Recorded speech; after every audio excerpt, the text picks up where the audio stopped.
be more than human. Hello and welcome back to the channel. My name is J.R. Carroll. I am the author of the More Than Human novels, and today we are going to talk about my top 5 dystopian novels. Now, dystopian is normally more of a sci-fi genre niche, but there are a couple on here that may not necessarily be considered science fiction. And dystopian hasn't always been a big part of my reading. It's kind of ramped up over the last couple years, but I do love dystopian movies, and I have been a huge fan of them for years and years. But let's go ahead and jump into the first one. At number 5, we have Cradle of Ice by James Rollins. Now, he is more known as a thriller writer. He's been writing thrillers for years and years, and he pumps them out quite quickly. But a couple years ago, he decided to jump into the fantasy genre, and this is one of the weirdest dystopian novels that you'll ever read. It definitely has that. It's a fantasy book. There is some science fiction kind of steampunk weaved into this series, and what you kind of get here is a possible Earth future where ice has basically taken over, like a giant kind of ice age, and there's just this big strip around the equator where people live now. And it's kind of heavily like magic, but the magic is entwined with like bronze and stuff like that. So you kind of do get a little bit of a steampunk vibe, but it is a weird book and it's good.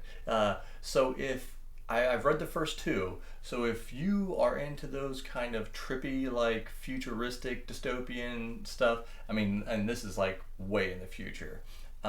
Definitely check out James Rollins' Cradle of Ice. And while you're here, make sure you hit that like button and subscribe if you like this kind of content. And let's jump in to number 4, which is Tender is the Flesh by Augustina. I can't even pronounce her last name. I always mess it up, so I'm not even going to try. But you'll see it up here on the screen. It is a dystopian future where people can no longer eat meat, so they start farming people. And kind of along the lines of Soylent Green, but not quite. Like, people more accept it than they did in the Soylent Green movie and book. This is a very disturbing book, one of the most disturbing books I've ever read, not because of what you actually see is like, or what you read is like, oh, that's so nasty and disturbing. It's just the way people are okay with what they're doing to these farmed people. I have reviews up for almost all of these, I think, so if you want to get more in depth on it, definitely check out the review there. And let's roll on to number 3, which is Red Rising. And I'm putting all of Red Rising together, and the book series as a whole is probably higher on the list than the 2 that are above it. But just for its dystopian nature, I'm gonna put it at number 3 here.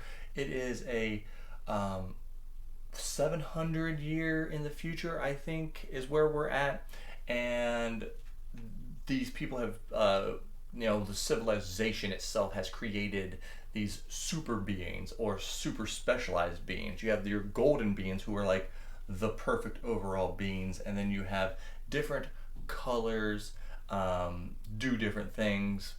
Like pink are like sex workers, obsidian black are giant, basically warriors. You have your tech people, you have your engineers, all kinds of specializations. And the first book, a lot of people will say it's very Hunger Games like, and it is, but it's way, way better and way darker. And it is one of my favorite series of all time. Pierce Brown is amazing, and I can't wait for Red God. I don't know if it's coming out this year, probably next year. All right, now let's get into the top 2.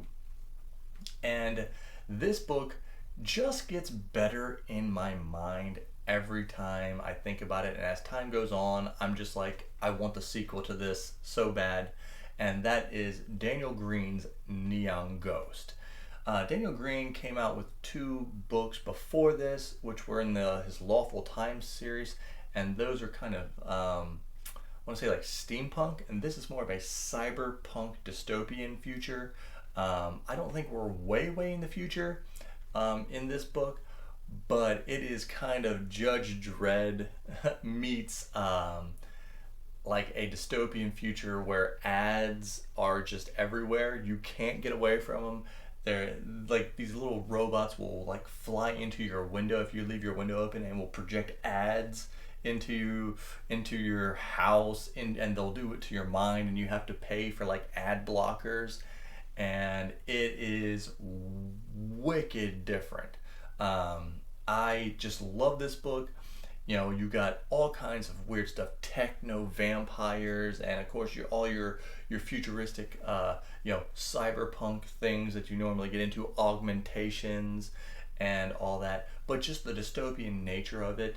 And he did really well in laying crumbs for the world building to where you just really want to know more about this world. I was super surprised. Daniel Green is getting better with every book he writes, and you definitely have to check out Neon Ghost. And my number one of my favorite all-time books by Richard Kadrey, that is The Grand Dark. And this is a kind of a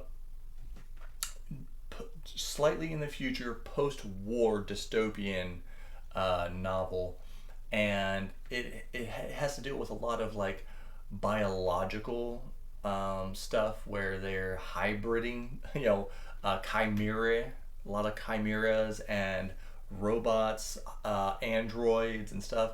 And as you kind of go through this book, like as you're reading it, it feels like very gritty. Even more so than like how Mistborn was always like, there's always a mist around, it's always kind of dark, and this is like there's always ash falling. Even in the rich parts of the world, they can't get rid of this ash that just keeps falling. And you have robber barons that control large swaths of industry. And it like Richard Kadrey, I love The Sandman Slim Series, but this to me is the best book he's ever written. And it's one of those books where you get to the end, and normally even great books, I'm ready for them to end because I want to see how they end. This book, I just wish it could have kept going. He said he wanted to make a sequel, and the publisher just wasn't there for it, but he may in the future. I implore everybody, go out and get The Grand Dark. It is simply one of the best books I've ever written. So if you like this, make sure you subscribe. Check out my Discord. I'm going to link below. We have all kinds of fun in there. We're starting to build a community. And remember, be more than human.